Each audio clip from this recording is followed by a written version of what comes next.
ગુજરાત પ્રવાસ પહેલા પ્રધાનમંત્રી મોદીએ એક વિડીયો શેર કર્યો છે। સોશિયલ મીડિયા એક્સ પર સોમનાથ મહાદેવ મંદિરનો એક વિડીયો શેર કર્યો છે। સોમનાથ મંદિરનો ઇતિહાસ ઉજાગર થયો। આજે સાંજે પ્રધાનમંત્રી મોદી સોમનાથ ખાતે પહોંચવાના છે, પરંતુ એ પહેલા તેમના દ્વારા એક વિડીયો શેર કરવામાં આવ્યો છે। સોશિયલ મીડિયા પ્લેટફોર્મ એક્સ પર સોમનાથ મહાદેવ મંદિરનો એક વિડીયો શેર કર્યો છે। સોમનાથ મંદિરનો ઇતિહાસ ઉજાગર થયો છે। આજે સાંજે પ્રધાનમંત્રી મોદી સોમનાથ ખાતે પહોંચવાના છે અને વહેલી સવારથી તેને લઈને પણ હવે તૈયારીઓ તેજ થઈ ગઈ છે। તેની વચ્ચે સોમનાથ પહોંચતા પહેલા પ્રધાનમંત્રી નરેન્દ્ર મોદીનો આ વિડીયો છે કે જે તેમણે સોશિયલ મીડિયા એક્સ પર પોસ્ટ કર્યો છે। તો આ વિડીયોમાં સોમનાથનો જે ઇતિહાસ છે તે પણ ઉજાગર કર્યો છે। થોડા જ સમય બાદ પ્રધાનમંત્રી મોદી સોમનાથ ખાતે પહોંચશે। चंदन से महकते तुम भस्म में रमते तुम अखंड बेल पत्र से कोमल तुम करुणा में तुम रुद्राक्ष तुम रुद्राक्ष ज्योति से जगमगते तुम हम भक्तों का तुम ही लक्ष्य सरदार कपड़ का फल हो तुम दिव्य भव्य तुम सुप्रभा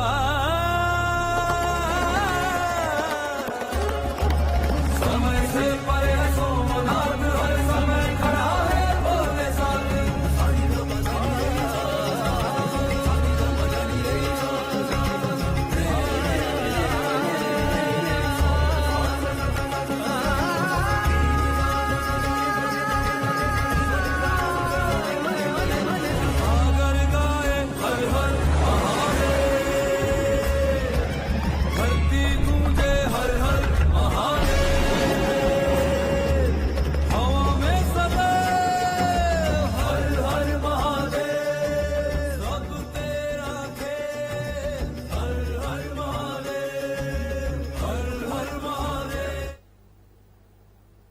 તો પ્રધાનમંત્રી નરેન્દ્ર મોદીનું રાજકોટ ખાતે આગમન થયું છે। રાજકોટથી પીએમ મોદી સોમનાથ જવા માટે રવાના થયા।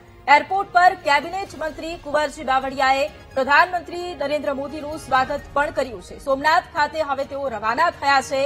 આજે સોમનાથ સ્વાભિમાન પર્વમાં તેઓ હાજરી આપશે। એ પહેલા રાજકોટ ખાતે તેમનું આગમન થયું છે કે જ્યાં અનેક નેતાઓની હાજરી હતી। પ્રધાનમંત્રીનું સ્વાગત કરવામાં આવ્યું છે। રાજકોટથી પીએમ મોદી સોમનાથ ખાતે જવા માટે રવાના પણ થયા છે। એરપોર્ટ પર અનેક મંત્રીઓની ઉપસ્થિતિ હતી। કેબિનેટ મંત્રી કુંવરજી બાવળિયાએ પીએમનું ભવ્ય સ્વાગત પણ કર્યું છે।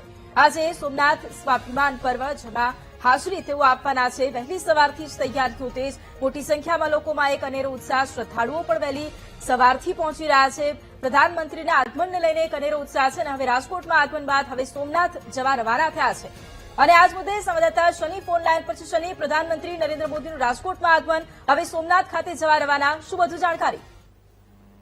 જેટલા વાત કરવામાં વૈભવી તો 3 દિવસ પ્રધાનમંત્રી ગુજરાતના પ્રવાસે છે, ત્યારે વડાપ્રધાન નરેન્દ્ર મોદી આજે રાજકોટ હીરાસર ઉપર અત્યારે તેઓનું આગમન થઈ ચૂક્યું છે ને કુંવરજી બાવળિયા, કેબિનેટ મંત્રી કુંવરજી બાવળિયા અને મેયર નૈનાબેન પેટલિયા દ્વારા તેઓનું સ્વાગત કરીને માત્ર 8 મિનિટના રોકાણ બાદ વડાપ્રધાન રાજકોટ હીરાસર એરપોર્ટથી સોમનાથ જવા માટે રવાના થયા છે। ત્યાં સ્વાભિમાન સન્માન જે યાત્રા યોજાવાની છે તેમાં હાજરી દેવાના છે। આજે રાત્રિ રોકાણ તેઓનું સોમનાથમાં થવા જઈ રહ્યું છે। આવતીકાલ સવારે સોમનાથ દર્શન કરી અને બાદમાં તેઓ રાજકોટ વાઇબ્રન્ટ સમિટમાં હાજરી આપવામાં આવશે। કાલે 3:30 વાગ્યા સુધી પ્રધાનમંત્રી નરેન્દ્ર મોદી રાજકોટના જે મારવાડી કોલેજ ખાતે જે વાઇબ્રન્ટ સમિટનું આયોજન કરવામાં આવ્યું છે ત્યાં હાજરી આપવામાં આવશે અને બાદમાં તેઓ અમદાવાદ જવા માટે રવાના થશે। જી બિલકુલ, આભાર શનિ તમામ જાણકારી માટે।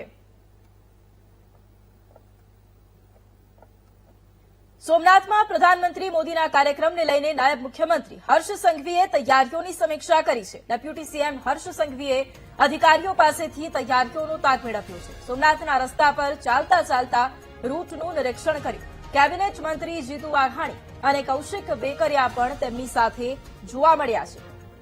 થોડી જ ક્ષણોમાં પ્રધાનમંત્રીનું આગમન સોમનાથ ખાતે થવાનું છે અને એ પહેલા તૈયારીઓને આખરી ઓપ। સોમનાથમાં પીએમ મોદીના કાર્યક્રમને લઈને હવે ડેપ્યુટી સીએમ હર્ષ સંઘવીએ તૈયારીઓની સમીક્ષા કરી। વડાપ્રધાન નરેન્દ્ર મોદી આજે જે કહી શકાય છે કે સોમનાથ ખાતે આવવાના છે અને આપ સીધા દ્રશ્યો જોઈ શકો છો જે ગુજરાતના નાયબ મુખ્યમંત્રી છે, ડેપ્યુટી મુખ્યમંત્રી છે, હર્ષ સંઘવી સહિતનો કાફલો છે તે આ વડાપ્રધાન મોદીના રોડ શો છે રૂટ પર જોવા મળી રહ્યો છે. નિરીક્ષણ છે તે કરવામાં આવી રહ્યું છે. આપ સીધા દ્રશ્યો જોઈ શકો છો. કેબિનેટ કક્ષાના મંત્રીઓ છે, સાથે સાથે નાયબ જે મુખ્યમંત્રી છે તે પણ સોમનાથ ખાતે આવી પહોંચ્યા છે અને હાલ જે સુરક્ષા છે તેની સમીક્ષા છે તે કરવામાં આવી રહી છે. કારણ કે પીએમ મોદી છે તે અહીંથી પસાર થવાના છે અને સોમનાથમાં રાત્રિ રોકાણ કરવાના છે અને તેને જ લઈને ક્યાંક ને ક્યાંક જે મંત્રીઓ છે તે પણ આવી પહોંચ્યા છે.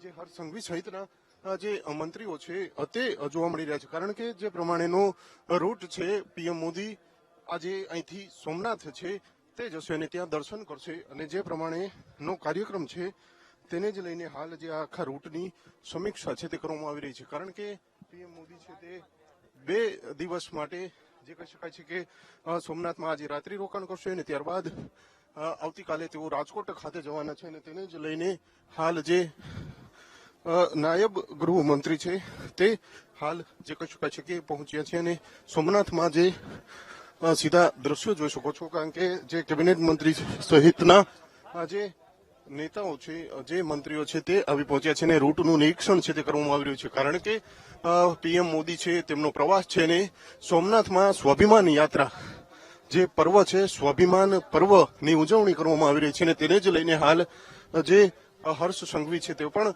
અહીંયા સોમનાથ ખાતે આવી પહોંચ્યા છે અને તેને જ લઈને હવે જે આ પીએમ મોદીના જે કાર્યક્રમની સમીક્ષા છે તે યોજવામાં આવી રહી છે. સીધા દ્રશ્યો જોઈ શકો.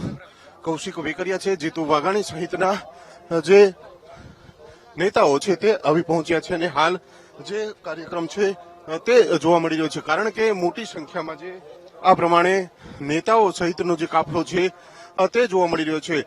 પીએમ મોદી છે તે જે આ કહી શકાય છે કે સોમનાથમાં રાત્રિ રોકાણ છે તે કરવાના છે અને તેને જ લઈને હવે જે આ નાયબ મુખ્યમંત્રી છે તેઓ આવી પહોંચ્યા છે અને પીએમ મોદીના જે આખા કાર્યક્રમની સમીક્ષા છે તે કરવામાં આવી રહી છે. જે પ્રમાણે કાર્યક્રમની સમીક્ષા છે તે કરવામાં આવી રહી છે અને આપ સીધા દ્રશ્યો જોઈ શકો છો. જે કાફલો છે તે જોવા મળી રહ્યો છે. જે મોદી છે તેઓ અહીંયા રોકાવાના છે, સોમનાથમાં રાત્રિ રોકાણ કરવાના છે અને તેને જ લઈને આ વીવીઆઈપી મુવમેન્ટ છે તે હાલ જોવા મળી રહી છે. ટૂંક જ સમયમાં જે કહી શકાય છે કે સીએમ ભૂપેન્દ્ર પટેલ છે તે પણ સોમનાથ ખાતે આવી પહોંચશે અને પીએમ મોદી છે તે સાંજે આવવાના છે અને તેને જ લઈને હાલ જે દિગ્ગજ ભાજપના નેતાઓ છે તે સોમનાથ ખાતે વહેલી સવારથી જ પહોંચી ગયા છે અને હાલ જે આ પીએમ મોદીના જે આખો કાર્યક્રમ છે તેની સમીક્ષા છે તે હાથ ધરી છે. કેમેરામેન નિશિત ગઢિયા સાથે ભાવેશ ચંદ્રબા, વીટીવી ન્યૂઝ, સોમનાથ. સોમનાથ મંદિર પર હુમલો થયો તેના 1000 વર્ષ પૂર્ણ થયા છે. 1026માં મોહમ્મદ ગઝનવીએ મંદિર પર હુમલો કર્યો હતો. જૂના મંદિરના અવશેષોને મ્યુઝિયમમાં રાખવામાં આવ્યા. સોમનાથ ટ્રસ્ટે જૂના મંદિરના અવશેષોને સંભાળીને રાખ્યા છે. વિવિધ મૂર્તિ, મંદિરના ઘુમ્મટ સહિતના અવશેષો મ્યુઝિયમમાં રાખવામાં આવ્યા છે. 1000 વર્ષ પહેલા મોહમ્મદ ગજનીએ સોમનાથ મંદિર ઉપર હુમલો કર્યો હતો અને મંદિર છે તે તોડી પાડ્યું હતું. એવામાં અનેક વખત આ સોમનાથ મંદિર છે તે તોડવામાં આવ્યું છે. અલગ અલગ લોકો છે તેમના દ્વારા તોડવામાં આવ્યું છે. ત્યારે આપ જે દ્રશ્યો કેમેરા ઉપર જોઈ રહ્યા છો તે દ્રશ્યો છે જૂના મંદિરના, સોમનાથ મંદિરના જે અલગ અલગ જે આ અવશેષો છે તે પણ મળી આવ્યા છે અને સોમનાથ ટ્રસ્ટના મંદિરમાં આ અવશેષો છે તે સાચવવામાં આવ્યા છે. સીધા દ્રશ્યો જોઈ શકો છો. જે પ્રમાણે આ મૂર્તિઓ છે તેને તોડવામાં આવી હતી. સાથે સાથે જે અલગ અલગ જે પિલોરો છે, મંદિરની અંદરની જે બનાવટો છે તે તોડવામાં આવી હતી.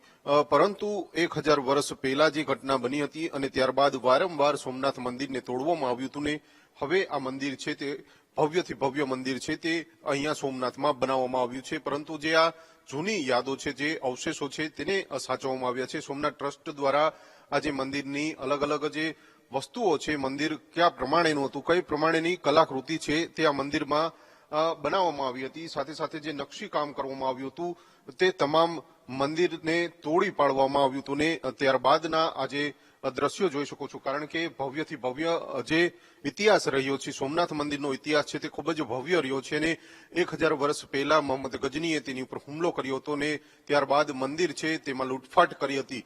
પરંતુ હવે આ 1000 વર્ષ પૂર્ણ થયા છે ને ત્યારબાદ હવે સોમનાથ મંદિર ખાતે સ્વાભિમાન પર્વની ઉજવણી છે તે કરવામાં આવી રહી છે. એટલે કે જે આ હુમલાની ઘટનાના 1000 વર્ષ છે તે પૂર્ણ થયા હતા અને ત્યારબાદ હવે સ્વાભિમાન પર્વની ઉજવણી છે તે કરવામાં આવી રહી છે. તેને જ લઈને ક્યાંક ને ક્યાંક જે આ મંદિરના જૂના અવશેષો છે તે જે મ્યુઝિયમમાં જોવા મળ્યા છે અને તેને જ લઈને વીટીવીની ટીમ દ્વારા આજે મંદિરના અવશેષો છે તે દેખાડવાનો પ્રયત્ન છે તે કરવામાં આવ્યો છે.